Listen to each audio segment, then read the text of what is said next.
Okay, here's another one of my little tips that might be helpful for you. And this is kind of like the last one I did. I don't know if you watched that or not, but it was a way to make a folder on your bookmarks bar so that you can easily store pages that you go to a lot for the internet. And this one is similar, but maybe even better. And I'm thinking this one is great for those of you who need or like to keep a lot of tabs open at the same time. So with the folders, we would typically close the tab out, and then if you need it again, it's just easy to access, but you still have to wait for it to load. But some of you have like a ton of tabs open, and I'm just going to show you. This can get a little ridiculous. I've gone in to help some folks before, and they have so many tabs open. You see what happens like on my screen? Can you see all the tabs at the top? They're getting so tiny that they can't even really put a label on them anymore. And some of you are laughing at yourself because you know that's you.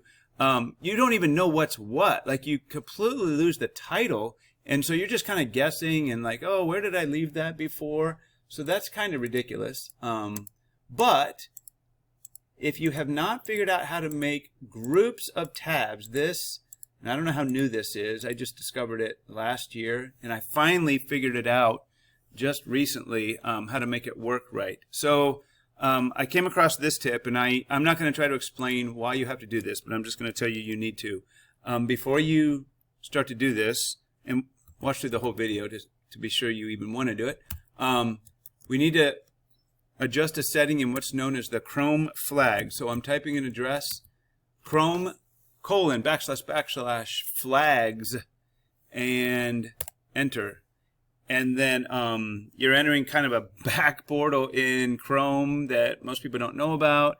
And on mine, I've already done this, so this is why it shows up this way. But you might have to go up here to the search bar and search for groups. And what you're looking for is what I'm circling here. It will say Tab Groups Save and Sync V2. And you want to enable that. Just kind of the backstory here is, if you don't do this and you do all this work with your groups, they might not save the next time you close Chrome and open it back up again. And I was experiencing that, and it got me kind of frustrated because I spent a lot of time to make my tab groups. So, okay, so we'll assume that that's all done. And now, here's the idea. I teach 3 different classes, well, I guess 2 different classes, and then, of course, advisory, that kind of makes 3. And then I have a bunch of tabs that I keep open that I just think of like as general tabs, like my email, my Google Drive and PowerSchool, things that don't belong to any one particular class. And then I also sometimes have a lot of tabs open for my science department chair work. So when I'm teaching my seniors in AP Physics, I don't need to have all my freshman stuff open. So what I have is I have everything grouped by class so that I can easily, it's not opening and closing them, you're sort of like collapsing and expanding them. Okay, so let me show you. So I'm going to create a new group. So to do this, we're going to right-click anywhere on one of these tabs. So I've got my email open now. This is my spam folder. So I'm right-clicking. You can't tell that by looking at your screen. And it says Add Tab to Group. Okay? So I'm going to make a new group. Now, you probably won't have groups made yet. So I'm just going to say, and give your group a name. So this is going to be all my maybe administrative things or my general things. I actually called mine general. I've already done this, so that's why a lot of stuff's already up. But you can name it whatever you want to. So, and I'm not going to make anything real long. So I'm going to call it admin, just like administrative tasks, for example. And then that's done. Just hit, oh, you can pick a color for it. This part you can always change later. So maybe you like that. And then just click off of it. And now, I don't know if you can see, it's kind of subtle, but this magenta color is wrapping around my email. Okay? Now, once that's made, then you want to think about, okay, what other kinds of tabs would I be using in Google Chrome that fit under this sort of administrative thing? And this, again, might be things like Google Drive and PowerSchool. So here is, over here where I'm going, this is my PowerSchool screen. I'm going to click, just a regular left click, and drag it over. I'm going to move it.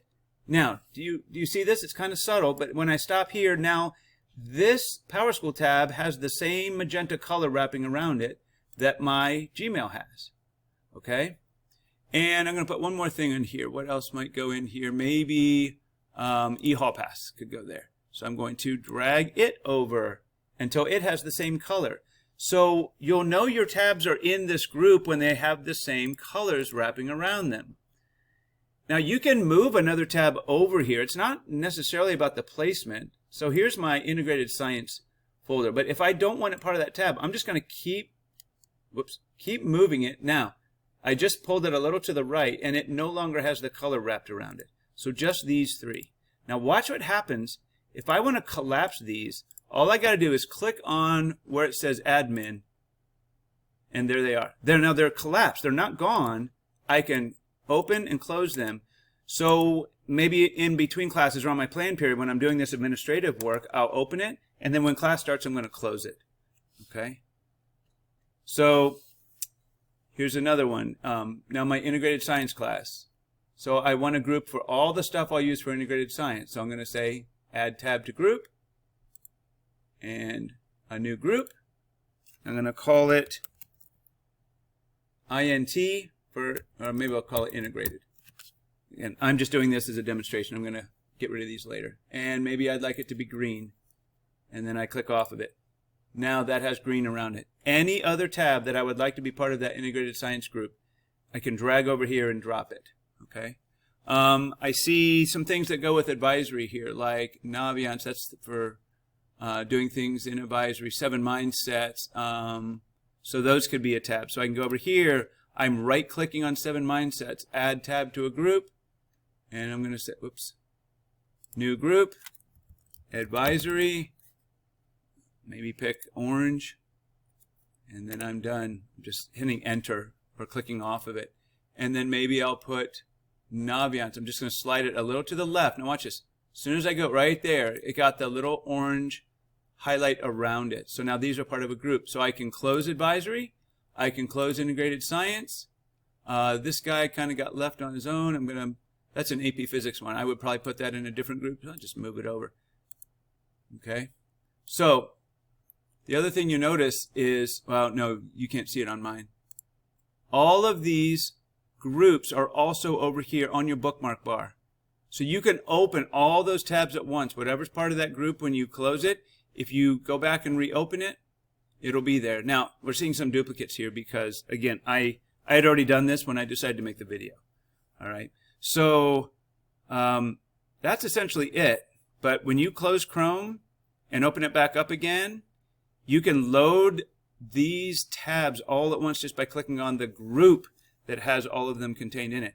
But you do have to be careful. Just because you set it up this way, if you move Naviance, let's say over here, it is no longer part of that group. So when you open the advisory group again, it's not like it's going to stay in there forever. So you kind of control what's in there, which is nice. It's just what I find convenient is when you're switching back and forth between teaching different classes. You can open a whole set of tabs, close a whole set of tabs, so you don't have 50 tabs open. You just collapse all the ones you don't need right now and use the ones that you do need. So again, there's a lot going on there. This really went on way longer than I had hoped, but hopefully some of you find this useful. And if you have more questions, by all means, let me know, because this is kind of a fun thing that I'm definitely going to be using myself. Happy to help you with it. Okay, thanks for watching. Bye.